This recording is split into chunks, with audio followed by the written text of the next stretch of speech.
Americans have always been a nomadic sort of people, and yet there seems to be a bit of disconnection that's happening in this generation, which has occurred in a lot of generations, but we're moving farther away from our families, farther away from our friends, feeling a bit of disconnection. Not only that, but with our employment, oftentimes we don't have health insurance or benefits. And so the young are often the most affected by no health insurance, no benefits in our going into retirement. When I think about retirement, I often realize that most of my friends, there's no such thing as a membership retirement plan. They have to be saving on their own. 30% of people between the ages 19 and 29 don't have insurance. It's larger than any other age group.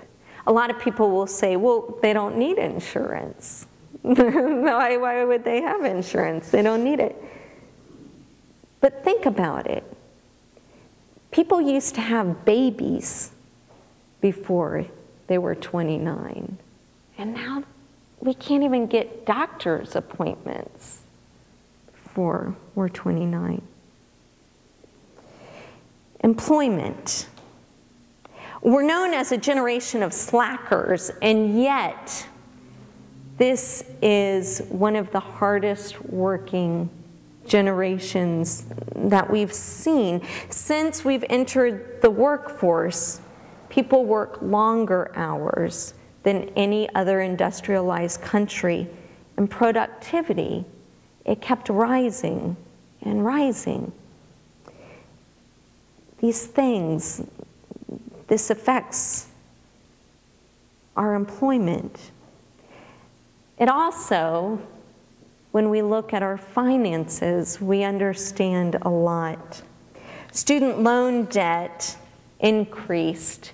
I remember there was a woman with the same last name as me in college, and I got this envelope from Sally Mae one time. It was supposed to go to her, and I saw it. And I thought, what is this? Well, by the time I finished grad school, I knew exactly who Sally Mae was. She wasn't a nice person. She sounds nice. She sounds like she's got pigtails. She's living in Kansas City or something.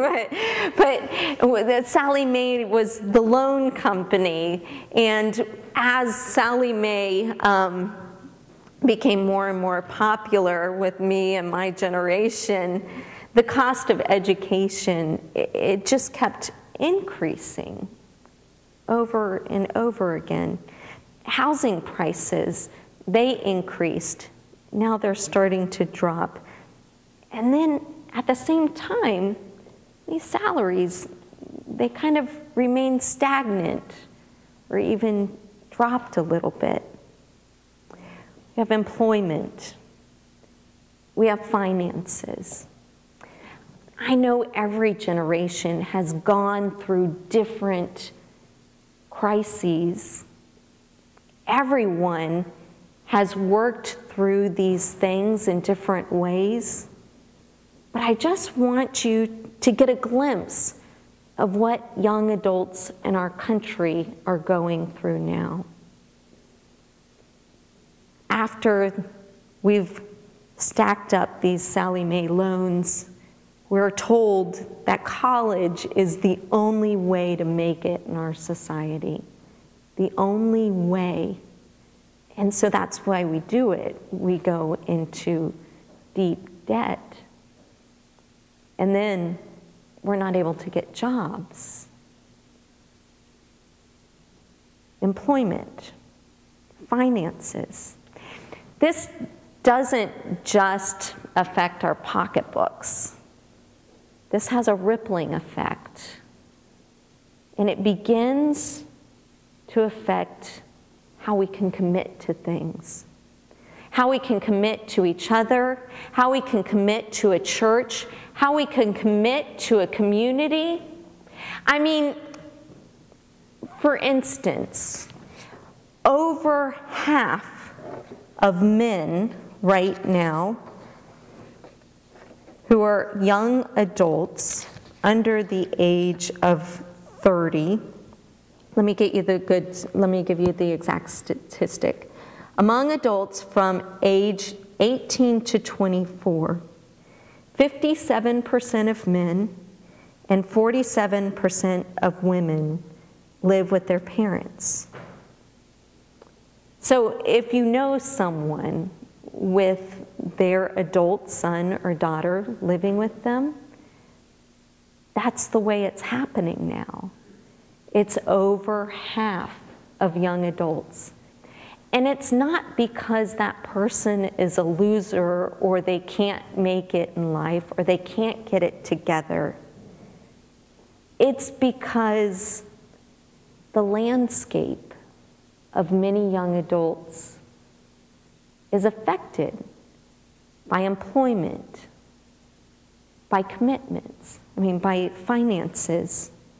And if you looked at a forest and you saw one tree in the forest that wasn't making it, that wasn't thriving, you might think there was something wrong with that tree.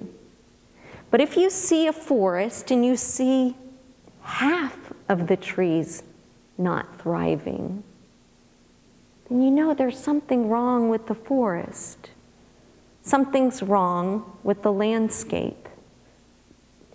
I bring this all up for so many reasons, but one of the main reasons is because when you read about people in their 20s and 30s, you'll read things like they're narcissistic, they're slackers, it's the me generation.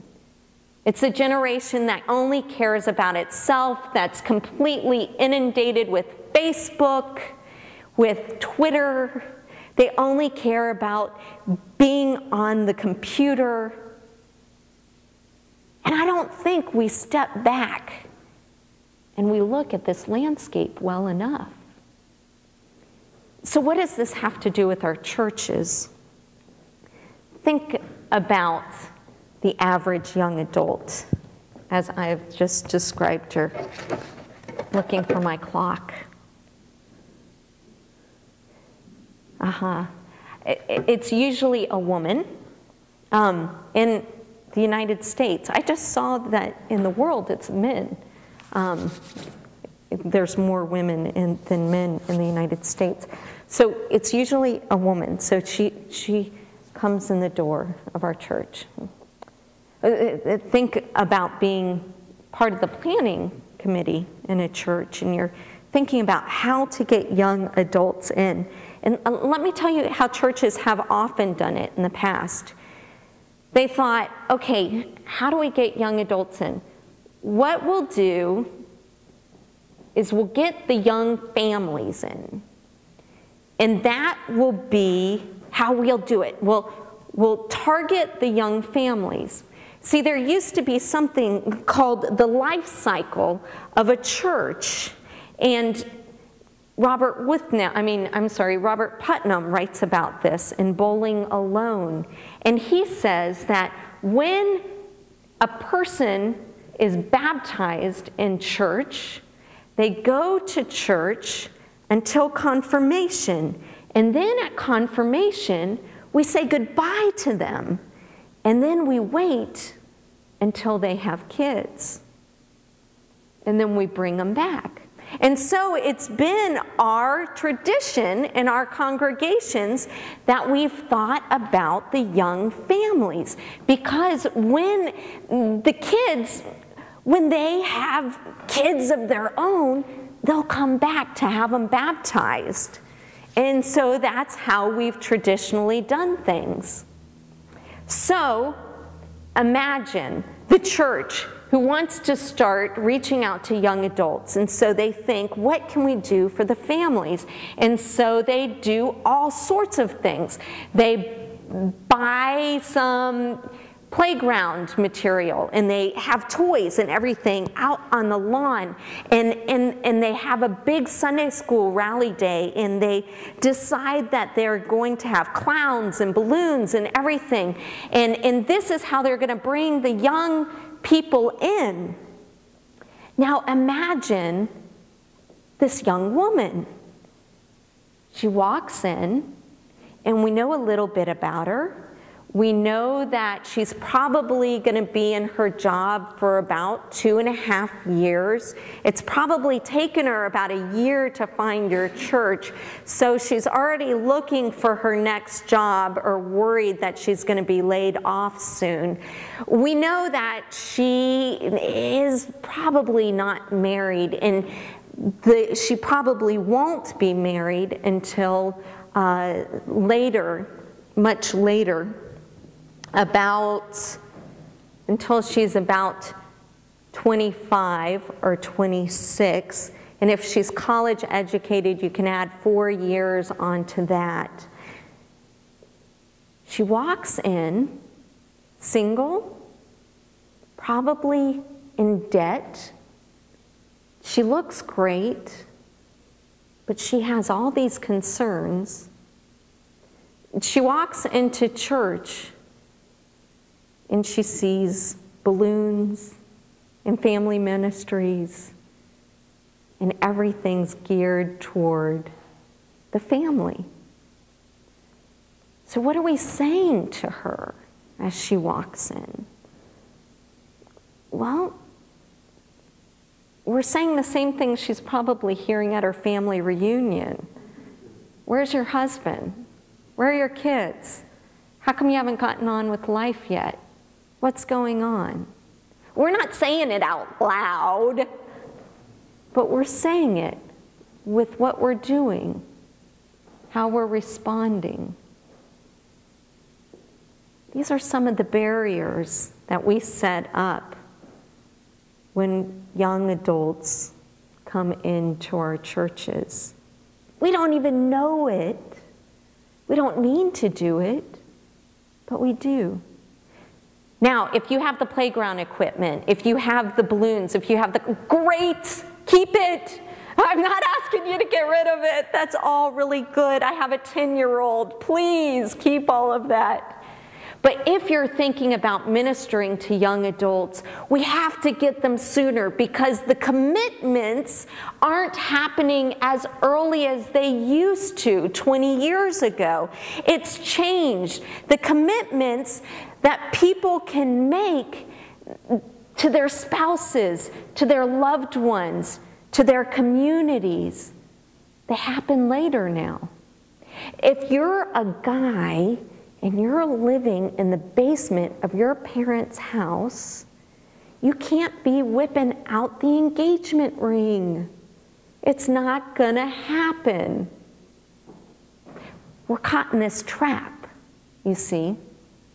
Oftentimes, households need 2 incomes in order to survive, and yet single young adults, they don't have 2 incomes.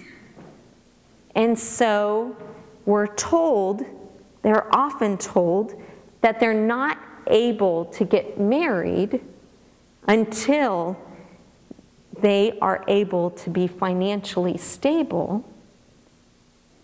And yet, at the same time, they're not able to be financially stable until they're married.